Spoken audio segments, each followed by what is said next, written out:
Hi friends, ఈరోజు మన స్వప్నాస్ కిచెన్లో మరొకసారి కొత్త వంటకంతో మీ ముందుకు వచ్చాను. అదే సోయా చంక్స్ బిర్యానీ. దాన్ని తెలుగులో మన లాంగ్వేజ్లో మిల్ మేకర్ అంటారు. Meal maker biryani.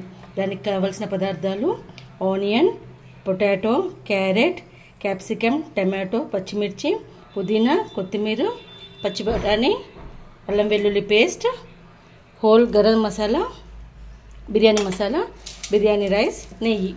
ముందుగా ఒక గిన్నెలో వాటర్ తీసుకొని మనం మిల్ మేకర్ని నానబెట్టుకోవాలి. కనీసం ఒక 20 మినిట్స్ నానబెట్టుకోవాలి. 20 మినిట్స్ నానే వరకు మనం ఇక్కడ బిర్యానీకి ప్రాసెస్ చేసుకుందాం. ముందుగా గిన్నెలోకి నెయ్యి వేయాలండి. ఆయిల్ వేసుకున్నాము, నెయ్యి వేయాలి. నెయ్యితోటి చేస్తేనే బాగుంటుంది టేస్ట్. నూనె డాల్డా వాడద్దండి, నెయ్యితోటి అయితేనే టేస్ట్ వస్తుంది.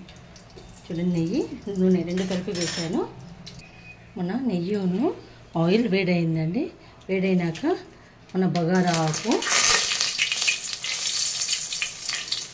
హోల్ గరం మసాలా ఉంది కదండి, ఇవన్నీ వేసేయాలి. షాజీరా, లవంగ, జీలకర్ర, పట్ట, ఇలాచి, దాల్చిన చెక్క, ఇవన్నీ వేసేయాలి. ఇది కొంచెం వేగినాక మన వెజిటేబుల్స్, పచ్చిమిర్చి,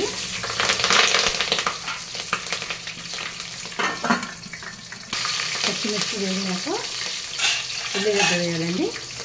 మనం కట్ చేసి పెట్టుకున్నాం కదా ఉల్లిగడ్డ, అది వేసేయాలి. ఇది కొంచెం గోల్డెన్ బ్రౌన్కి రావాలండి ఉల్లిగడ్డ అనేది. చూడండి, కొన్ని ఉల్లిగడ్డలు ఇట్లా వేగినాక ఆలుగడ్డలండి. ఇవి పన్నీర్ ముక్కల్లా కట్ చేసుకోవాలండి. ఇలా కొంచెం పెద్ద సైజులో కట్ చేసుకోవాలి.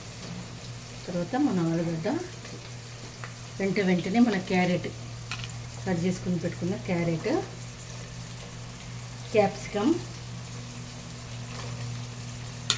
టమాటో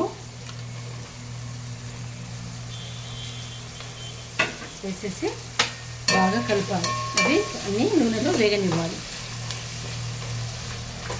ఇవి మనం నానబెట్టుకున్న పచ్చి బఠానీ అండి. ఇవి ఇప్పుడు వేసేయాలి.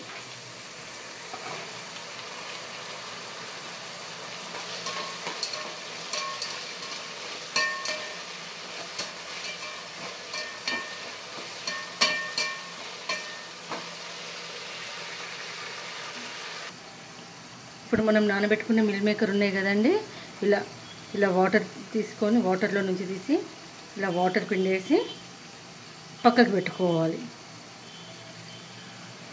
నేను 150 గ్రామ్స్ మిల్ మేకర్ తీసుకున్నానండి. నేను తీసుకున్న రైస్కి నాకు సరిపోతాయి. ఎక్కువ తీసుకుంటే రైస్ కంటే ఎక్కువ మిల్ మేకరే కనిపిస్తాయి కాబట్టి నేను ఎక్కువ తీసుకోలేదు. ఇలా చూడండి, ఇది మొత్తం వాటర్ తీసేసి పక్కకు పెట్టుకోవాలి.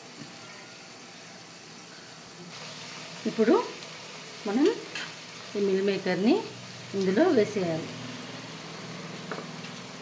వేసి ఒకసారి కలుపుకోవాలి. అన్ని వెజిటేబుల్స్ ఇలా వేగినప్పుడు మన అల్లం వెల్లుల్లి పేస్ట్ అండి, ఒక చిన్న టేబుల్ స్పూన్ వేసేసి వేపుకోవాలి. అల్లం వెల్లుల్లి పేస్ట్ ఊళ్ళలో బాగా వేగాలండి, లేదంటే పచ్చివాసన వస్తుంది. అది వేగినాకనే మనం కొత్తిమీర, పుదీనా వేయాలి. ఇలా అల్లం వెల్లుల్లి వేగినాక మనం కట్ చేసి పెట్టుకున్న కొత్తిమీర, పుదీనా రెండు వేసేయాలండి. రెండు వేసేసి కలిపేసి కొంచెం పెరుగు ఇందులోనే వేసేయాలి.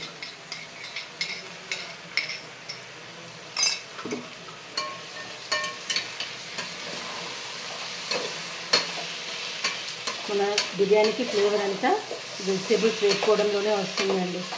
పర్ఫెక్ట్గా వేసుకోవాలి, బాగా మాడనియద్దు, పచ్చిగా ఉండనియద్దు.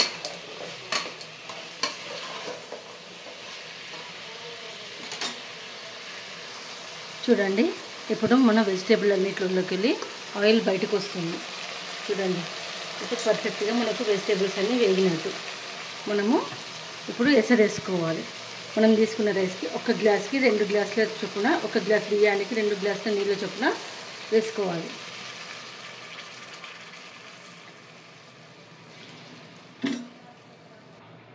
ఇప్పుడు ఉప్పు వేసుకోవాలండి. ఉప్పు కొంచెం నీళ్ళు మనం టేస్ట్ చేస్తే ఉప్పగా రావాలి, అట్లా వేసుకోవాలి. నేను ఇప్పుడు 2 స్పూన్స్ ఉప్పు వేసుకుంటున్నానండి.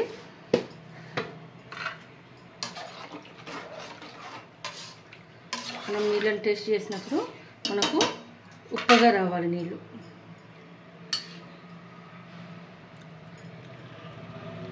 సరిపోయింది పర్ఫెక్ట్గా.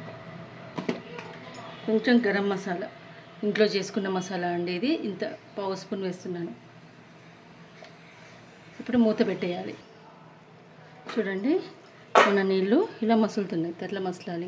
ఇంకా కొంచెం మసిలితే మన రైస్ని తీసి అందులో వేయాలి.